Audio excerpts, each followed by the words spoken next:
Bang. What is going on, beautiful people? Surprise. Surprise. I know it's not the mug you guys are used to. But yeah, we filling in for my man Prop Holiday. And shout out to my man Bobby. Just had a baby. Beautiful baby. Beautiful thing. So big shout out to Bobby. He'll be back in your live soon.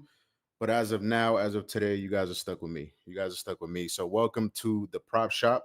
We're gonna talk everything Sunday night football related. Lions, Texans should be an awesome game in Houston. So we're going to talk about that. I got some best bets, some touchdowns, all of that good stuff. So thank you guys for joining. Thank you guys for watching. Hit that like button if you can, real quick. Helps the channel, helps the video. So yeah, let's get started. So I'm gonna follow in Bobby's footsteps, right? Go through his normal flow for the show. So my man Tone, our producer, asked me, Finesse, what do you want to talk about, right? We need a monologue, right? What do you want to talk about?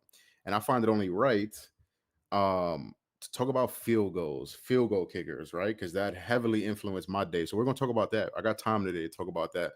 Um, some games heavily impacted by missed field goals, flipping fields, stuff like that. And it's just so tough, right? You capping games, you taking all this time to cap games, you think you got everything figured out. Me personally, I bet the Niners today. My Niners -5.5.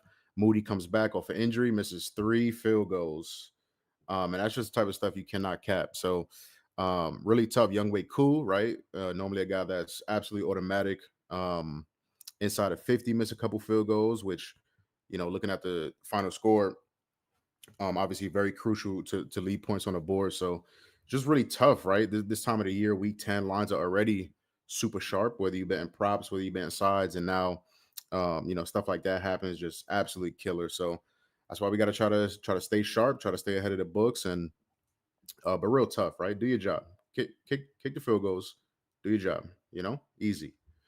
Um, but yeah, let's get into some plays. Like I said, we have an amazing game tonight. Lions visiting the Texans. Very, very interesting game. Very interesting line.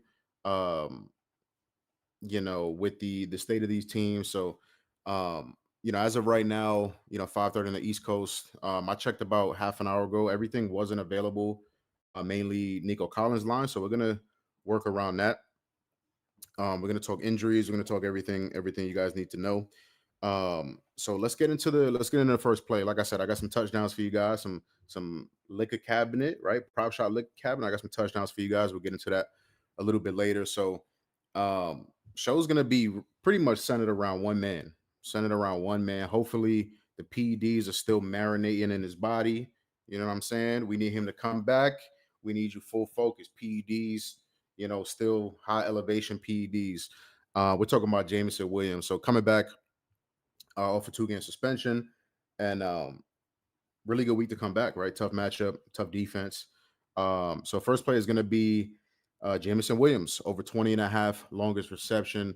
Really, really like this line. Obviously, we know Jameson Williams not necessarily for a volume guy, but for an explosive guy, big playmaker, electric, dynamic speed. So that's why I like attacking this market rather than a volume market. He's covered this line in 4 of 6 games played this year. Texans allow the second highest A dot on defense, have missed the 7th most tackles, and have allowed the 11th most yards to wide receivers. So all of those 3 things, amazing for a market like this. Also, Houston has allowed a receiver to hit this line in every game this season, and have given up 13 21 plus yard gains solely to wide receivers. So you take out running back receiving, take out tight end receiving, 13 21 plus yard gains just to wide receivers this year, which is pretty insane.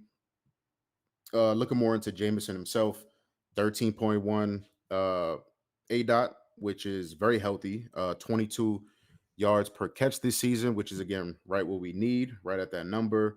Like I said, both very healthy numbers, especially the A dot. Definitely not the highest in the league. Not 17, 18, 19, but still very, very healthy A dot.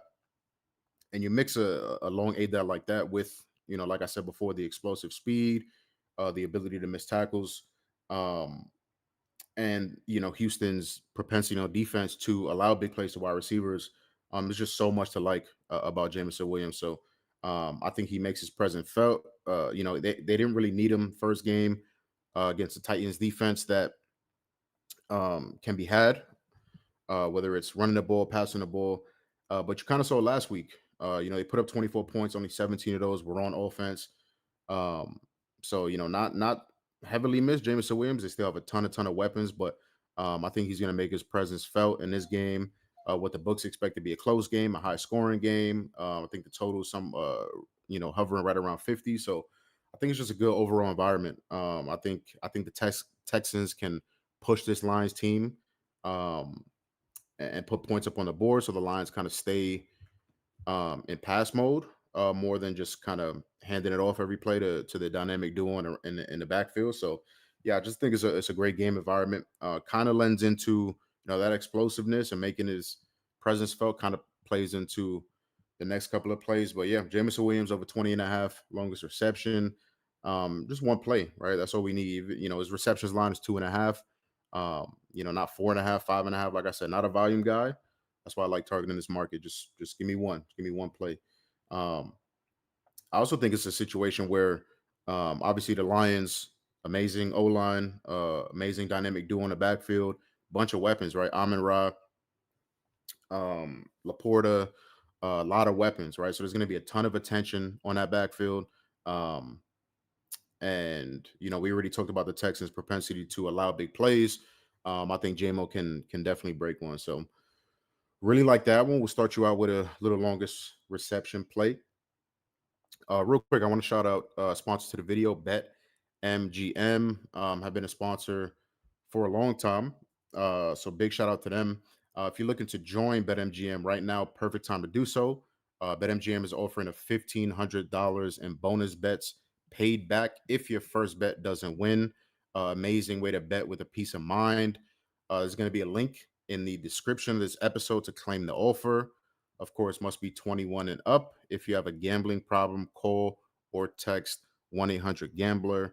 By far, one of the best promos going right now. 1,500 bucks if your first bet loses. So shout out to MGM for sponsoring the video. Check them out if you do not have an account. Amazing entry promo.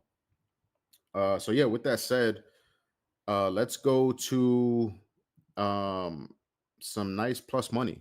Let's go there. My man Bobby Prop Holiday runs his liquor cabinet and all of that type of stuff. So we're gonna go more into that mode, right? I don't necessarily have levels and stuff like that. I was interested in a little bit of Nico. We're still waiting um, on his status. Assume he's gonna play, but we're still waiting for final confirmation. So we're not gonna have levels, but like I said, we're gonna stay on that PED train, if you will. We're gonna stay on that train.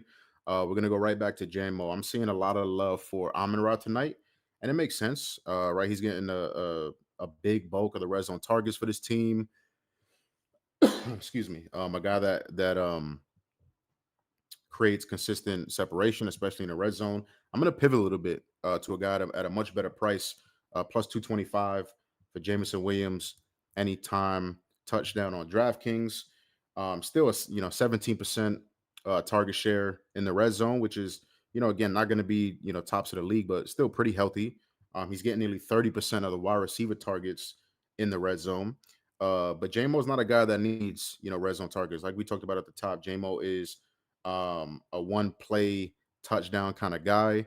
I told you guys before already, I'm expecting him to make an impact. I'm expecting us to have at least a couple of chances for some explosive plays. So whether it's in the red zone, whether it's, something short inside the 20, inside the 5, or it's a 50, 60-yard bomb, I think JMO's going to have some opportunities to score, especially coming back, right? There might be a little extra juice, a little bit of extra motivation to get him the ball. Coming off a suspension. So doesn't play heavily into my capping, but you never know. Dan Campbell, ultimate players coach too. So, he might want to feed him a couple extra targets coming back off of a 2-game absence. So really like Jamo. And I played Jamo first team TD. I really like this market, right? Because you're not necessarily banking on first TD of the game. Obviously, you're getting a little bit less, juice, but plus 700, I was surprised at that number. So I think he's going to score. I think he's going to, like I said, have many opportunities for explosive plays. So why not bet him at a nice juicy 7-1 number to record the first Lions touchdown. Really, really, really like those plays. I'll give you guys a couple of leans too. Let me check the chat real quick because I haven't been doing that. Right, I'm a little rusty. I haven't done this in a while. You know what I'm saying? We got some people in the chat. Shout out my man William in the chat. First one in the chat. Appreciate you for watching, my brother. My man T's in the chat. Um, yeah. So yeah, let's get into a couple leans. Like I said, I wanted to give out a lotto on here as well, but a lot of the props that I was looking for, mainly Nico Collins props, weren't listed yet. I really want to play the Texans in this spot. I was looking at +4 on DraftKings. I haven't pulled the trigger yet because it's not only Nico that we're waiting on. It's a laundry list. Let me pull up the injury report. So we're still waiting on Nico. Limited practices all week. Will Anderson, huge piece on the D line for the Texans, is out. That's when I was waiting for too. Part of me liking the Texans in that cap was the ability to hopefully stop the run, which they've been pretty good at all year, and get pressure on Jared Goff and kind of make him uncomfortable.